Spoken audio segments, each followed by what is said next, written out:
Hello, everybody. Welcome back to episode 209 of Outnumbered the podcast. And we are talking about evil proofing your kids against evil.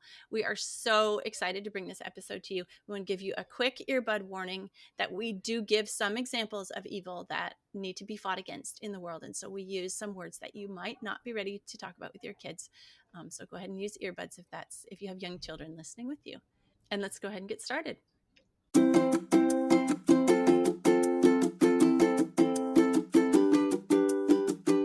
Hello, and welcome to Outnumbered the podcast. I'm Audrey. And I'm Bonnie. We are experienced moms to a combined total of 19 children. In our weekly episodes, we explore relatable topics using our perspectives of humor and chaos. Tune in for advice and encouragement to gain more joy in your parenting journey.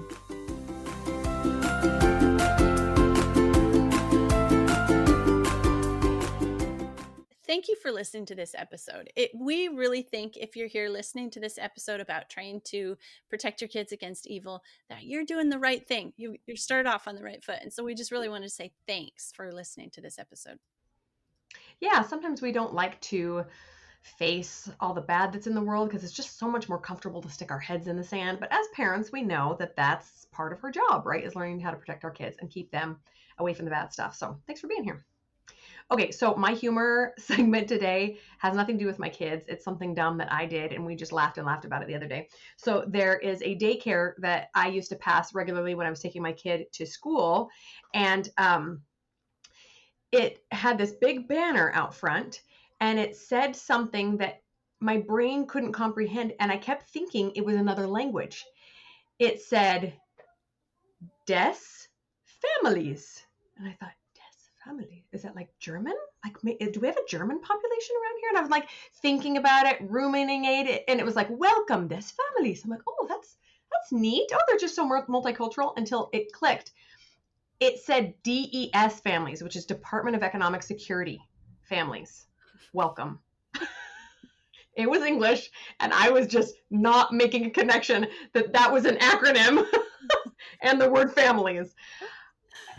I don't have an excuse for myself, you guys. I think maybe I was just sleep deprived at the time, but it took me way too long to understand what that sign was saying. So laugh at my expense.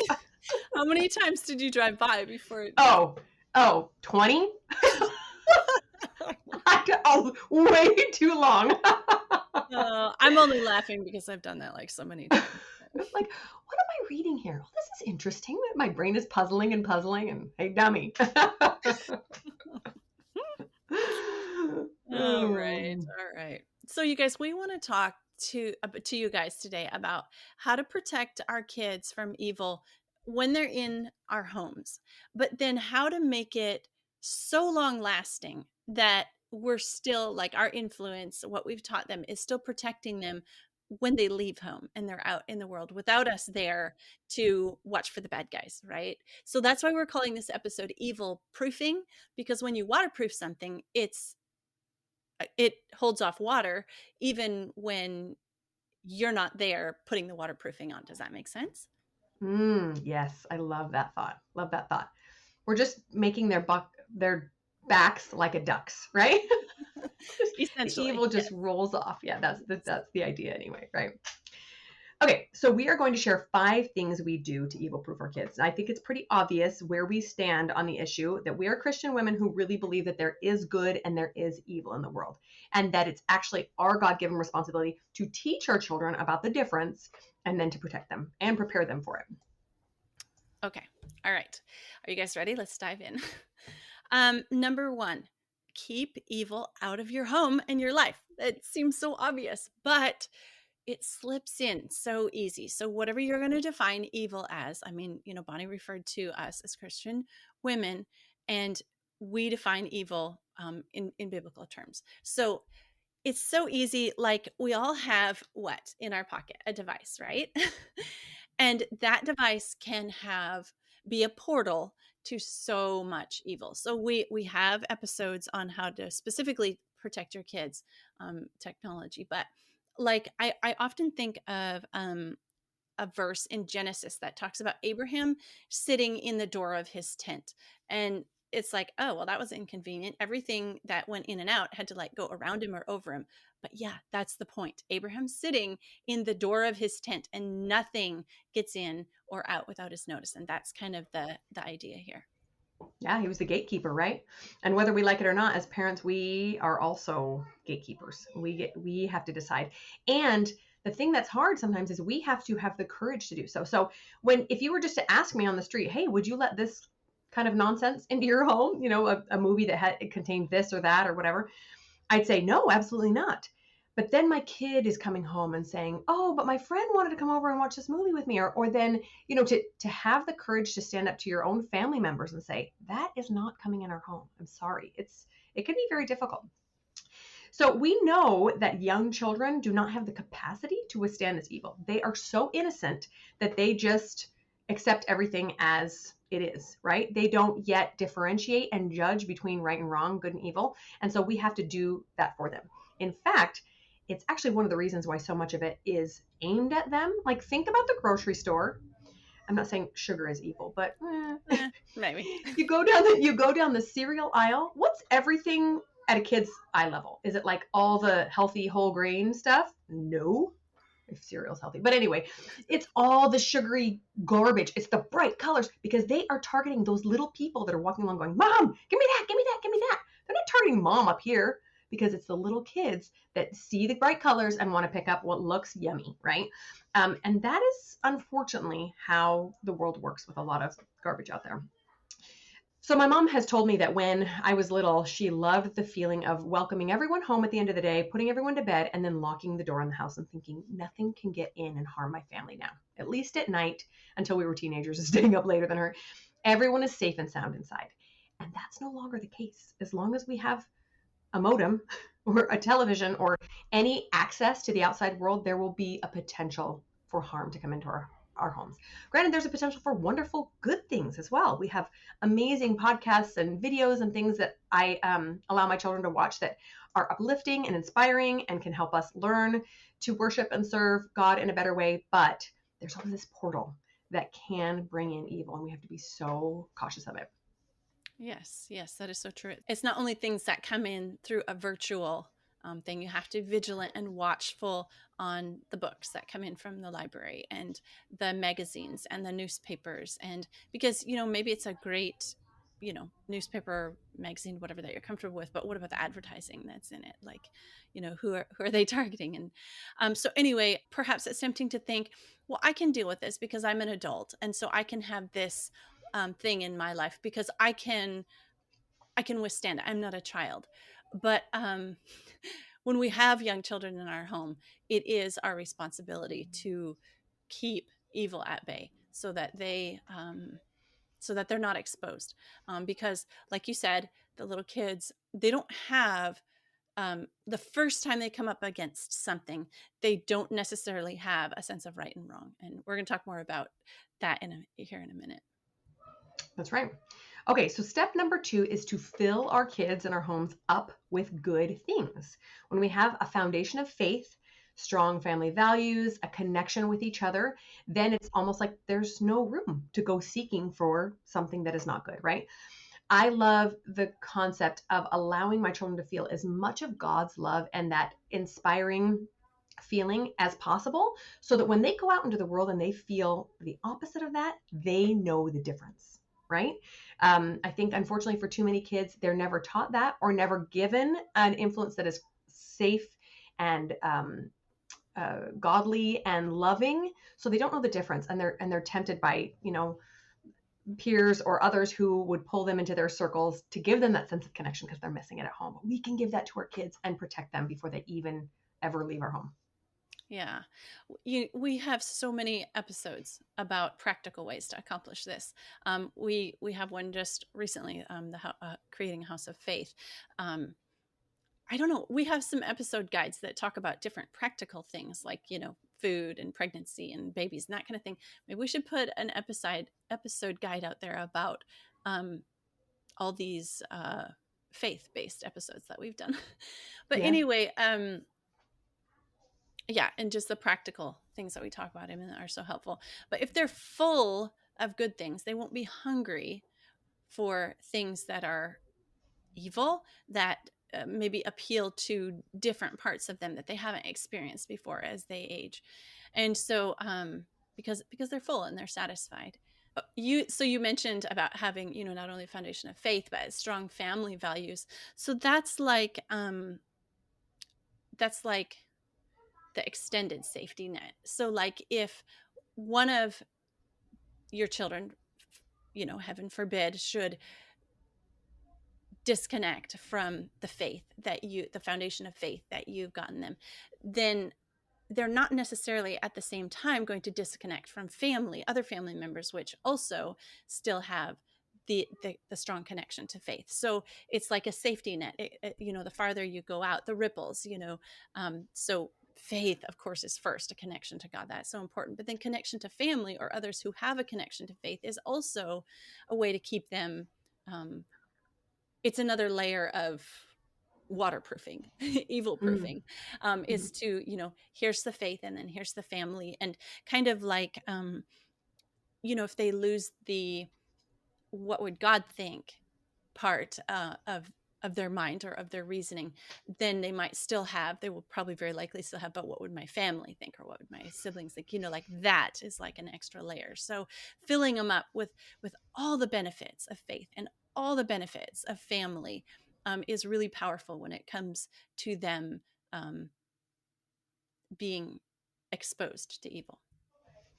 Yeah, I love that, and it's interesting in our I think in our episode about building a house of faith, we talk about that, how your kids won't always want to obey you. Probably there's probably going to be a phase at some point where there's a little bit of rebellion, and if you can help them build a belief and faith in God, then there's that kind of backup, like, well, how would I feel if God looked at what I was doing right now? And then you're saying the opposite is also true. Like if they lose that faith, at least there's the family. Mhm. That those two combined can give our kids the best chance at the happiest life they can have, where they are protected from the people that would do them harm and would lead them down a road that is going to lead to misery and suffering, right? And I also want to point out here that it's very important to communicate this to our kids. So obviously when they're 1 or 2, they're not really going to understand these concepts, but even as early as 3 and 4, you can say, oh, we missed our Bible reading time. That's important for our family because it helps us to draw together. I have noticed a very significant correlation between the fighting in my home and the amount of scripture reading we are doing, and they are inversely correlated, if that makes sense.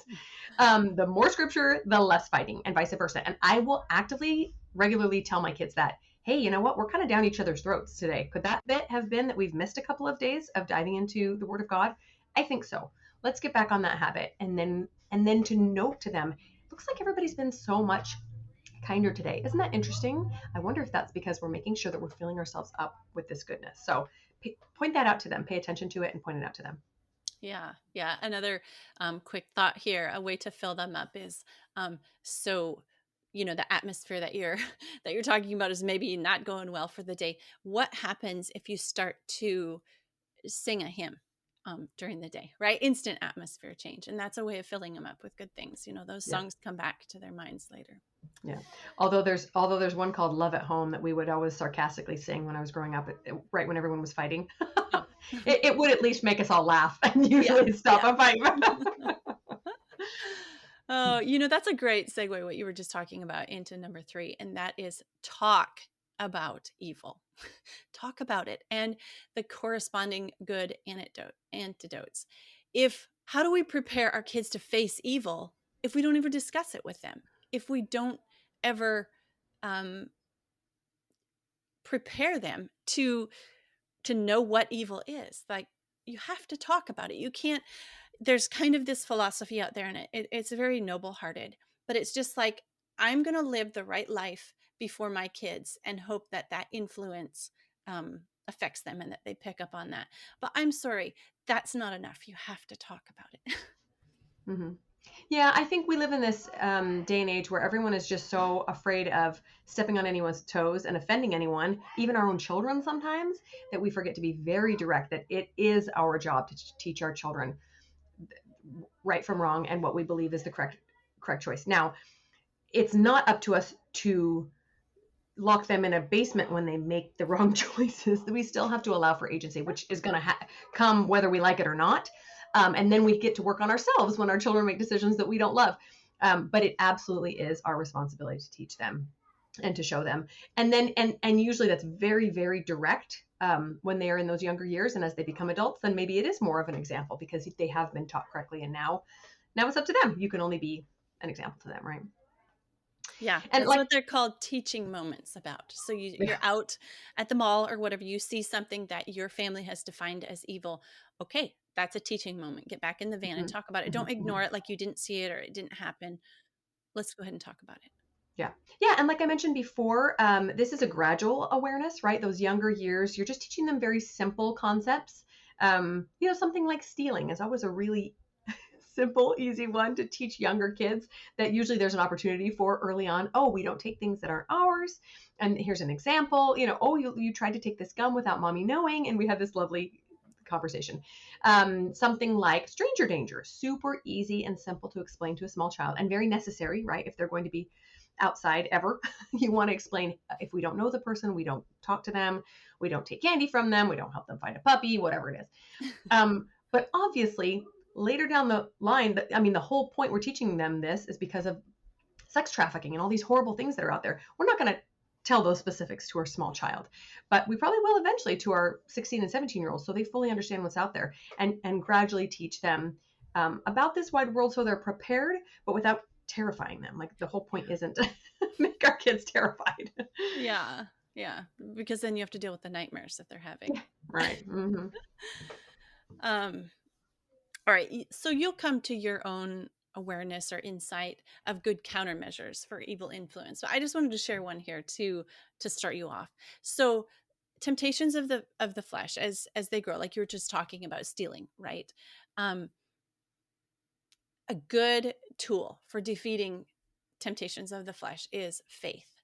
So you use faith to counteract when the little stealing starts happening, or you observe stealing, or as they get into teenagers and their hormones start changing and they start feeling other um, temptations and emotions, then you start using faith. Like, yes, what you're feeling is valid, what you're experiencing is valid, but remember, we have this foundation of faith that we have been working on for years and years and years, and we're not just going to destroy that because we're feeling something in the moment in our flesh. So there's always, I don't think there's any evil in the world that doesn't have a countermeasure of good that can't be met or overcome with good. And so we just need to, like, we can't just say, you can't say don't do this without giving them something to do or be or think or feel instead. Yes, totally true. And what we've noticed is that um, the temptation that comes in the form of evil to our children is always very shiny and pretty, and doesn't ever reflect the other side, right? So here's just an example of what we're talking about. We love to talk to our children about babies, having babies and raising our families and all the beauty that comes from building a family, which is in direct opposition to the evil of all the sex that's out there, not in keeping with our family values. Does that make sense? The pornography and the bad movies and the sex outside of wedlock is in direct opposition to this beauty of creating a family and holding a brand new baby and connecting with your spouse and having this wonderful relationship. So allowing them to see both sides gives them the power to say no. Because if you just say no, sex is bad, I'm sorry, but there is a huge draw to sex for good reason. So we have to teach them the other side. This is why there's a draw. It builds families, it creates beauty, it builds relationships, it makes human beings instead of just no, bad. Does that make sense? Yes, totally. Side note, we have a whole episode. We have a couple really good episodes. One about teaching your kids about sex, and another one in our episode that we did on what to teach your child in a post Roe versus Wade society. We talked a lot about the sanctity of the human Yeah. body and preserving that. Mm-hmm. Yeah, those are both great ones. Okay, so number 4, we actively teach our children how to discern good from evil. So it's not only okay to define these two terms for our children, but it's necessary. Again, going back to it is our godly responsibility to teach our children the difference and not just say, well, you just live your truth. First of all, that doesn't make any sense to them or to many of us. But you have to teach them your values and then show them how to differentiate between the two of them. Yeah. Yeah. There's a, I'm gonna use the word poisonous. There's a poisonous teaching out there that it's not okay to judge other people. Okay, so first of all, we talk about this for 30 minutes. We go way in depth in episode 93 on teaching kids to have values without condemning others. Um, so if you're confused about what we mean after this little segment, then go please go listen to that one too. But here's the thing. This teaching, this thing that said it's not okay to judge others, you're judging, that is being not used as something to build people, Christians, into better people, but it's being used as a stick to bludgeon Christians back Mm, into their space where they can't be, where that they can't come out of when they're there saying, this is evil and this needs to stop. Then mm, the don't judge stick is brought out and start beating on the mm, Christians. You're Christians. I thought you were Christians. You're not supposed to judge. You're supposed to love people. And it's improperly used against people when they're trying to discern between good and evil, mm. and it's not appropriate, and it is in fact, like you said, necessary to teach your kids the difference between good and evil. Yeah, I just really, really love that word discernment, so that we can avoid all of the, even though we're commanded to judge good versus evil, and avoid the judgment about the word judgment. To discern good from evil is just a very beautiful term to help our children put their spiritual glasses on, and see things for what they really are instead of for the shiny, pretty things that they think will make them happy. And this is where thought work is very powerful. Okay, we get to choose our children what we get to teach our children what to think about good and evil. We can, and obviously every situation is very different, and it depends on the age of the child and how much they'll be exposed to this thing. But pornography is a great example because it can so easily come into our home so quickly and without even looking for it. It can just be a pop-up, literally a pop-up on a screen when a child is doing something. You can teach them this is something that is evil, and it is created to make you addicted to it, and it's using a power that God has given you for evil. Okay, so just as blunt like that, this is how we think about this when it comes up, and you come and tell me, and we go and figure out how it snuck through the filter, etc. So giving them the thoughts to come to them when they are exposed to evil is very, very powerful. Yes, yes. And those sound like such difficult conversations to have. Conversations with kids about pornography or about premarital sex. Those sound like really hard conversations, and they are. But but if you're following what we're telling you here, you're not starting with a pornography discussion.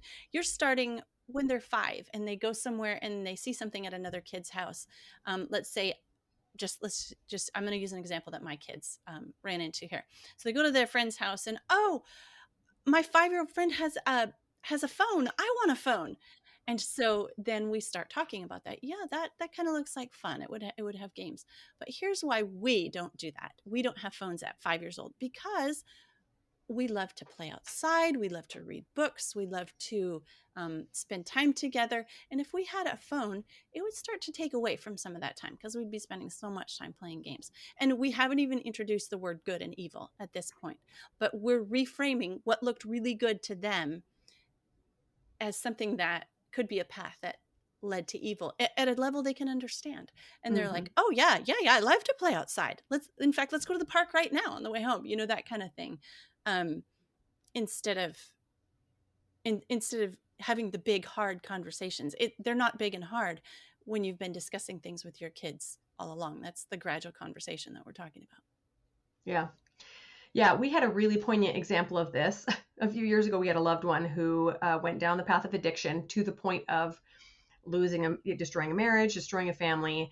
It was a hard thing for our family, and I had the added bonus of teaching my children about what was going on because they loved this person. They were in their family, in their life as well. Obviously, my conversation with my 16-year-old about the scenario was way different than my conversation with my 2 and 4-year-olds, right? My 16-year-old actually knew some of the details of the scenario, and it was honestly a great opportunity to say, this is why we avoid these kinds of substances and behaviors, because they lead to addiction, and addiction leads to destruction. It destroys families, it destroys lives. Whereas my younger kids, we just said things like, well, this person broke some promises. This person did some things that they weren't supposed to. That's why we always honor our promises, both to God and to our family members. So while it wasn't a fun opportunity, it was an opportunity to teach good from evil and to customize it to each one of my children and to give them that example. And it comes up quite often. Remember when we had that conversation about addiction? And this can also be addicting, and this can also be addicting. Anything that we use too much or in a way that God hasn't intended can become an addictive and a destructive behavior or substance. So the opportunities abound in the world we live in is what we're saying. You have so many opportunities. We just have to take them to teach our kids. Unfortunately, that is true. Yeah. However, that's perfect introduction to our fifth point is be an example of standing up against evil. Show them how it's done. They don't know when they're little how to stand up against evil. Guess what? They don't even know when they're teens. And guess what? Sometimes as adults, we don't even know. But we can think about and share with our kids times that we've stood up against evil and begin to show them how it's done. Yes, and one great way of doing this is to share stories with your kids. So you can even, like, there's a couple of news outlets I like to follow because it's all good news or just uplifting things. You can share those stories with your kids and say, look, this child was being bullied and another kid stood up for him. Isn't that amazing? Or look, this woman saw this wrong being committed and she created an entire organization to fight this evil. Isn't that amazing? Looking for ways to share that with your children can be so inspiring. And then they can go around looking for ways that they themselves can stand up for it as well. Yes, absolutely. I wanted to share just a little example here. Um, one place where that is a hotbed of evil is college. And it's often our young kids that hit that experience. And so getting them evil proofed before then is like, it's like our goal. So we're on our third child in the college experience now. And at times I've said to myself, is this even worth it? Like if you've listened to some of our past episodes, you know that in our family, we encourage our kids to learn a trade and get a degree. So both of them. And at times I just sit and shake my head and say, maybe it's time to just drop the get a degree part and just go with learn a trade.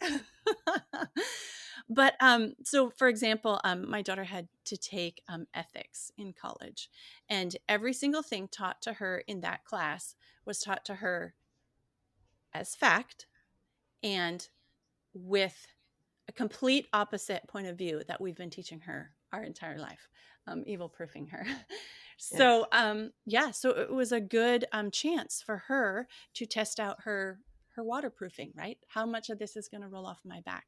And I was so just one example here. There was, of course, a section in the class on abortion, and it was taught completely the opposite of the way that we talk about it in the episode that we referenced here earlier. But because we have taught our children those things that we mentioned in that post Roe versus Wade episode from the beginning, she had no doubt that what they were teaching was completely opposite of the good that she's been taught her entire life. And so I shared with her the first time that I came up to awareness of abortion. And back, I'm old enough here that it was when I was in high school was the first time I ran up against it. And we had to write a paper about it. Back then it was still controversial. And so we had to write a paper about it. Well, okay, so here, oh my goodness, what, 25-ish, 30-ish years later, my daughter is having to write papers and things about abortion. And so I shared with her, what I had done when I was first presented that, abortion is a good thing in the world. And so she took that information and my example of what I had done. And she said, she kept saying things like, I really don't care what grade I get in this class, but I am going to stand up for good. And I am going to let it be known. She said, not for this professor or, the writers of the textbook or, any of that. But she said, maybe there's somebody else in my class who has had some of the same upbringing as I have. And they're afraid to speak up or they're questioning what they've been taught. And so I'm going to very strongly make a stand on my behalf and maybe on the behalf of somebody else too. So that was just an example of how that evil proofing has worked. Working. Yeah. I love that. She's like the God's not dead kid in the movie. Have you seen that? That was beautiful. That's beautiful. I did want to share that even young kids can be taught to stand up. I mean, some kids' personalities are different. Some are a little bit shyer and a little bit more reserved and less likely to stand up in a situation like that, where an entire teacher or classroom is saying something that you don't believe in. But I had a great example a couple of years ago where one of my kids, I think he was only 5 or 6 at the time, said another child was saying, oh, we're going to do this thing, don't tell your parents, and he remembered that we'd had a lesson that anytime someone says don't tell your parents, that's the first thing you should do is go tell your parents, because it's something bad, it's something that you shouldn't be a part of. So he did. He came right home and said, by the way, this thing happened, and it was a big thing that we had to go take care of. But I was so proud that he had the wherewithal and the confidence to stand up and say, this is not right. This needs to be told to my parents, and I need to protect those around me. So these kids are amazing. I firmly believe this is a special breed of kids that we're raising right now to survive this world that is full of a bunch of nonsense, and that they just need a little bit of steering and guidance, and they're going to be just fine. So Yes. Yes, that is so true. The only way to overcome evil is with good. And so we have to start that good, that foundation of good in our kids. And it's through all the ways that we've talked about in this episode, the 5 ways: keep evil out of your home, fill them up with good things. Number 2. Number 3, talk about evil and the corresponding good that you can overcome it with instead. Number 4, teach them to discern between good and evil. It's our job. And number 5, be an example of standing up for good. And so we hope this episode has helped you guys have the courage, or just because you're here listening to this episode, just give you a boost that what you've been doing is right, and keep it up. have a great week, you guys. I'm Bonnie. I'm Audrey, and we're Outnumbered. Thanks for listening, friends. Click the link in the show notes to subscribe to our email and never miss another episode. Show us some love by leaving a review on iTunes or sharing the podcast with a friend. Thanks for all your support. We'll talk to you next week.